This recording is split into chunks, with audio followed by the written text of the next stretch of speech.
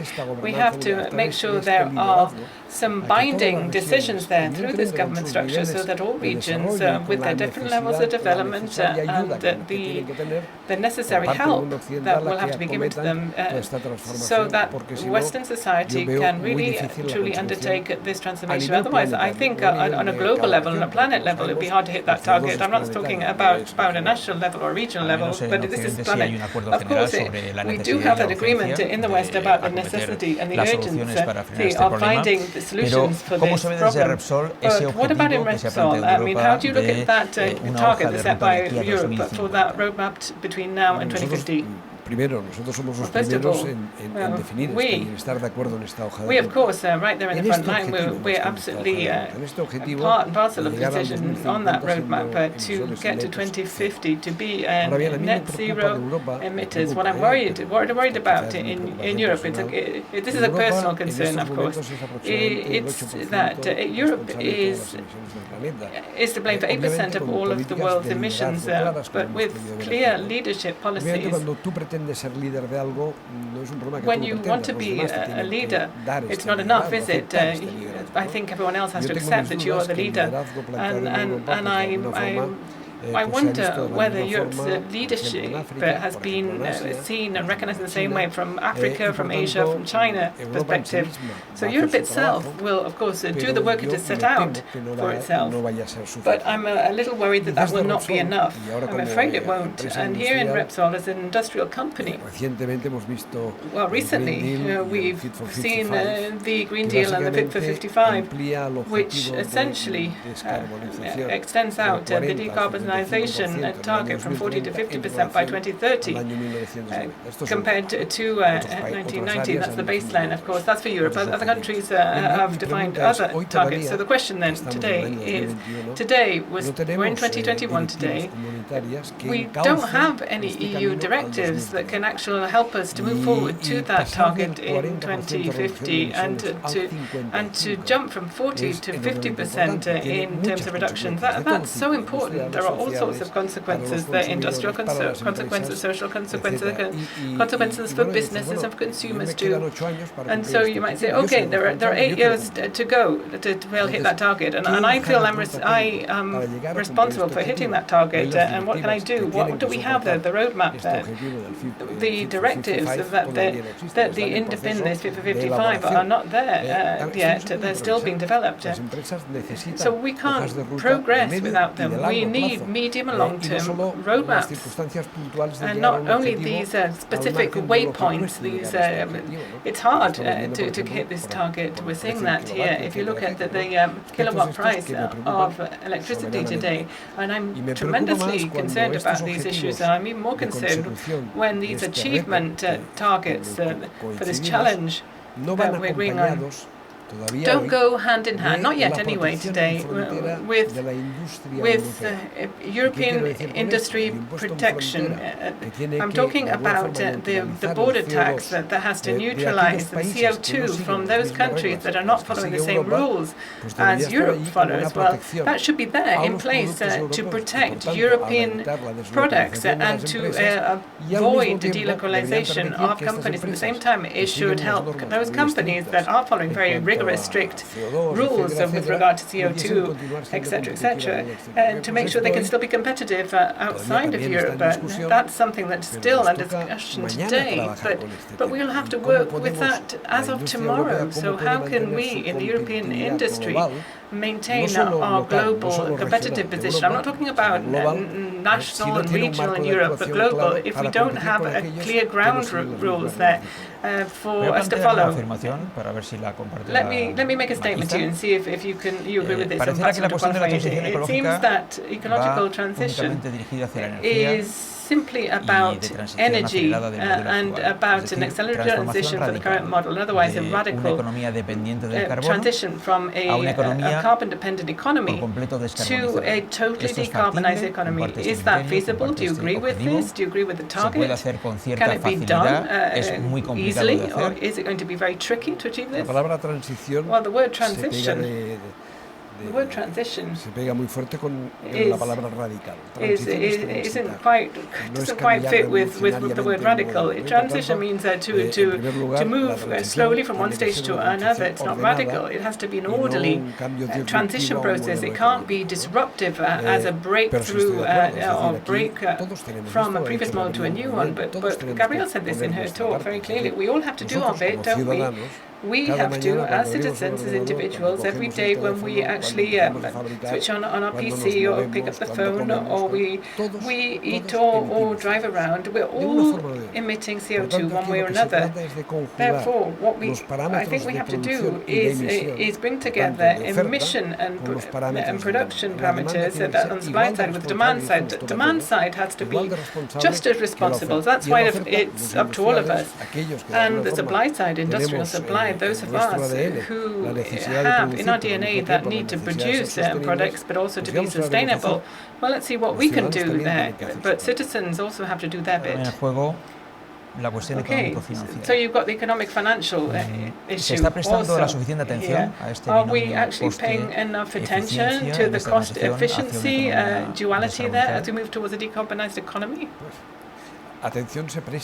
Well, I think attention is being paid to it, but the consequences are another matter. There will always be a cost to a transition. Maybe not in the long term, but any transition entails a cost. We saw in the previous session how what the developed models are for energy transition. We're talking about green hydrogen. It was said that the cost to produce green hydrogen, as things stand today, are not competitive, and the expectation is that they will not be competitive in the midterm either. We're talking about renewable energy generation. Yes, that's competitive today, but we'll have to see how much dependency or reliance we will have there as we move to distributing in the future. This is a circular economy idea, technically speaking. Today, it's a technology that is known to us, but we have to scale it up for it to become more efficient and so on and so forth. The transition, therefore, will entail a cost, and we're seeing that now with the kilowatt hour price, which is the consequence of high CO2 prices compared to last year's prices, and the need to bring in natural gas to support renewable energy generation. And so the reality is multifaceted. There isn't one single response or solution, and everything is interlinked and interdependent. But overall, the energy transition will lead to higher costs. We've seen a Tesla here, but I mean, who can actually here in Europe buy those cars? But somehow we'll have to help people to buy those cars, electric cars, through subsidies, different schemes to make sure that electric cars become more competitively priced. It'll have to be paid out of taxation or whatever. Well, that's an interesting point. Let me add in this other question. Do you think that the public opinion, the general public, understand all of this? Do you think all of us understand the need to decarbonize energy production, our whole way of life? Estamos tan concienciados sobre el coste que eso tiene.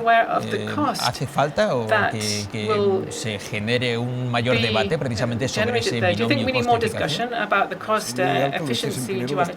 I think it's politicians, first of all, that need to understand this. They need to understand that all decisions have repercussions and consequences, including financial, economic consequences. And I'm thinking about electricity taxation there, but society and this platform, this digital platform is another good reason for us to be able to explain to people how we can end up with a better world and how we all need to work together to hit that target, and how these day-to-day economic decisions we all take matter. Another point that's really important for all of us, if we are to move towards a decarbonized economy, what impact will it have on employment and jobs and competitivity if we're thinking about the short, medium, long term? I said this before.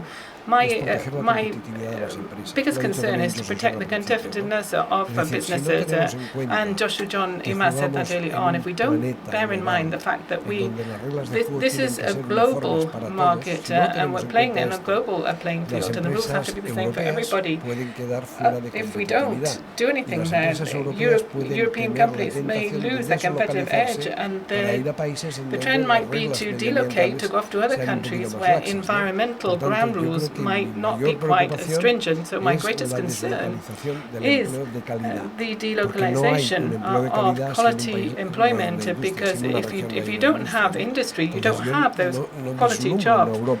I can't imagine a future Europe without a strong industry such as the one we have now. I think it will depend on how we deal with this, as you said before, that border tax and protection both for the internal market and for the competitiveness of the external market. I'm finding it hard to see another way. So yes, I'm concerned about this. This is my number one concern, delocalization of industrial companies.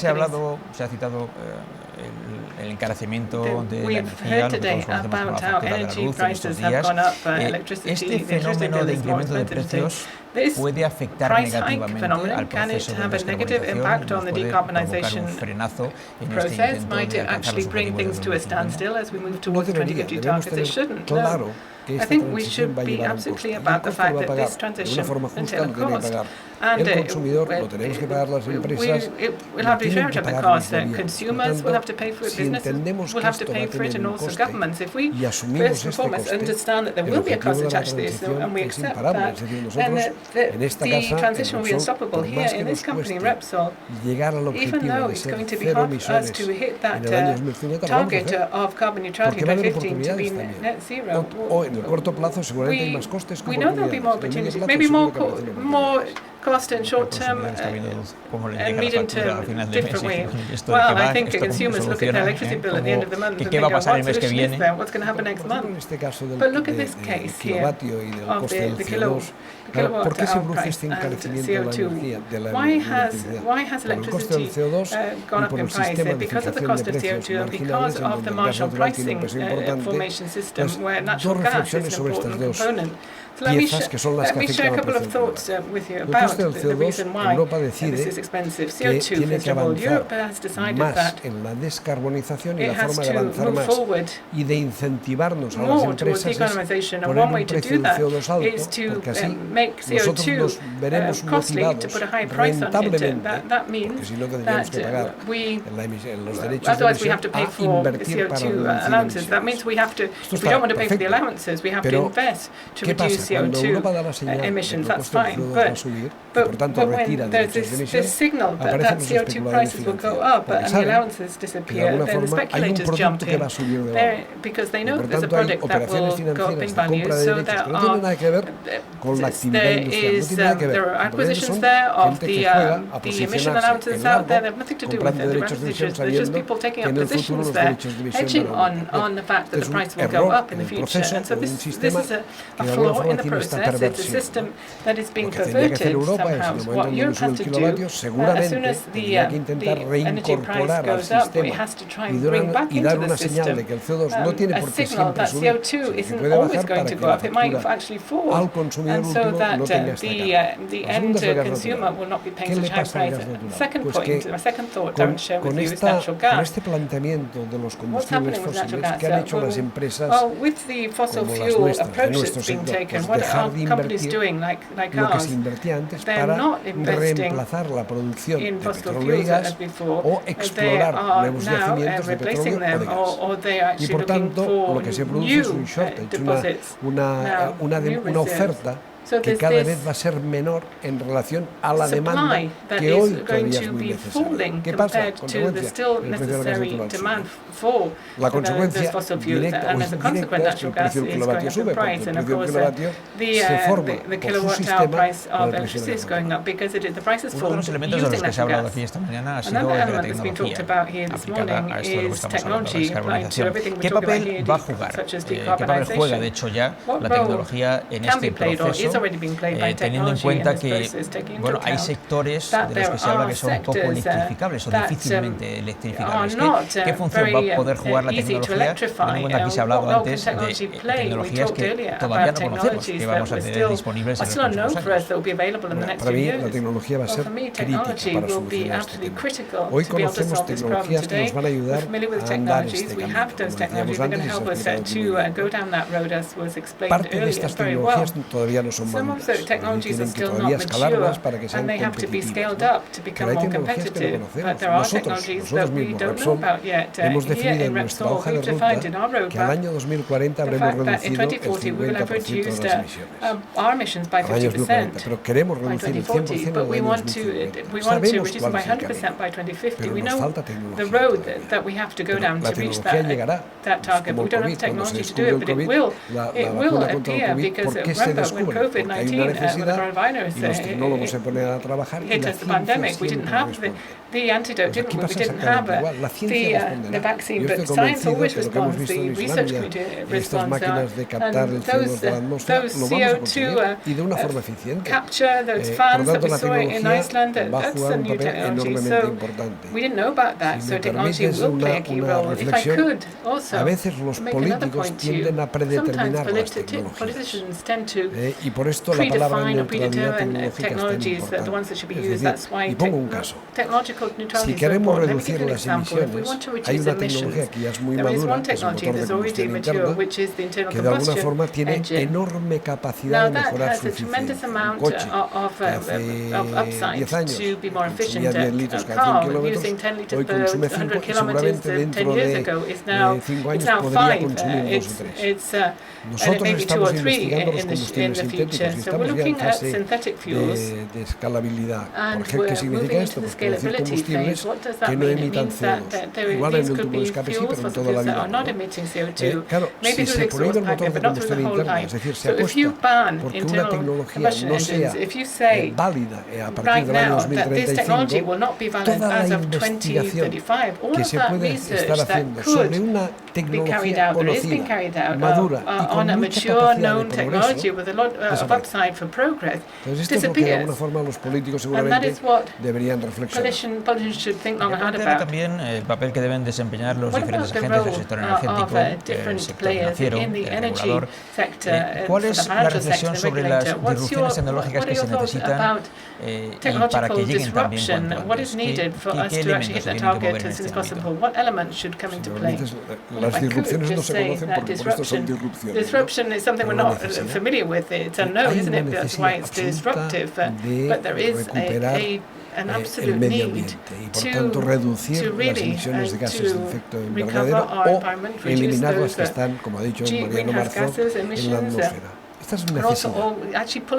La necesidad del COVID es encontrar una vacuna. La necesidad del planeta hoy es reducir las emisiones de gases de efecto invernadero.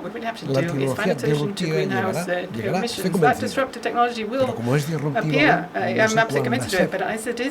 Pero sí sé lo que hoy podemos hacer. Y lo que hoy podemos hacer nos puede llevar a una senda tal como ha predefinido Europa y tal como ha predefinido el planeta, ¿no? Pero se necesita tiempo y se necesitan hitos, ¿no? No ir a salto de mata para entenderlo. No hoy definirme lo que tengo que hacer yo dentro de 8 años sin saber hoy cuáles son las reglas. Bueno, ya se han hablado, ya se ha planteado aquí, tanto en esta entrevista como antes, algunas de las etapas en el camino de Repsol hacia esa meta de cero emisiones antes del año 2050, pero quería que profundizara en ello. ¿Cómo se va a conseguir? ¿Cuáles son esas etapas volantes para llegar a la meta final, que es ese objetivo de cero emisiones antes del 2050? Las etapas volantes la primera es compararnos en la digitalización y la inteligencia artificial. Esto ya está a nuestro alcance y en esta casa se está trabajando. ¿Y qué palancas tenemos para conseguir llegar a este objetivo en el 2050? La primera es ser más eficientes energéticamente. Nosotros tenemos que, en todos los procesos, también en esta sala, ser más eficientes energéticamente. La segunda es incorporar las energías renovables competitivas a nuestro portfolio de activos. Es decir, our asset portfolio. We have to be able to, as well as producing oil and gas, we have to produce renewable energies, PV, solar power, etc. Secondly, we need to be able to produce products for our customers with biofuels, advanced biofuels, or synthetic fuels. In other words, they shouldn't have any carbon in the production process at all, but they should still be able to work with current vehicles. One is hydrogen, and the other is the circular economy. But obviously, in the medium and long term, then we're looking at capture and storage of carbon, and then you need to look at the carbon sinks. We're doing a foundation with our partners. We're using forestry masses when forests have been burnt down or have lost their trees. It's all linked. A series of activities that we have to take on, and at least as a minimum 70% of all our carbon intensity has to be reduced by 2050. There'll be 30% left over, we'll make it too. But today we need technologies that today are still not on the horizon. Let me just repeat that message that I think has been running through all of your comments. You're saying we're doing a lot now, but we're going to do more. But others have to do their part as well. Of course, levels of governments, the European Union, global governance, but also consumers. Every single one of us at home in our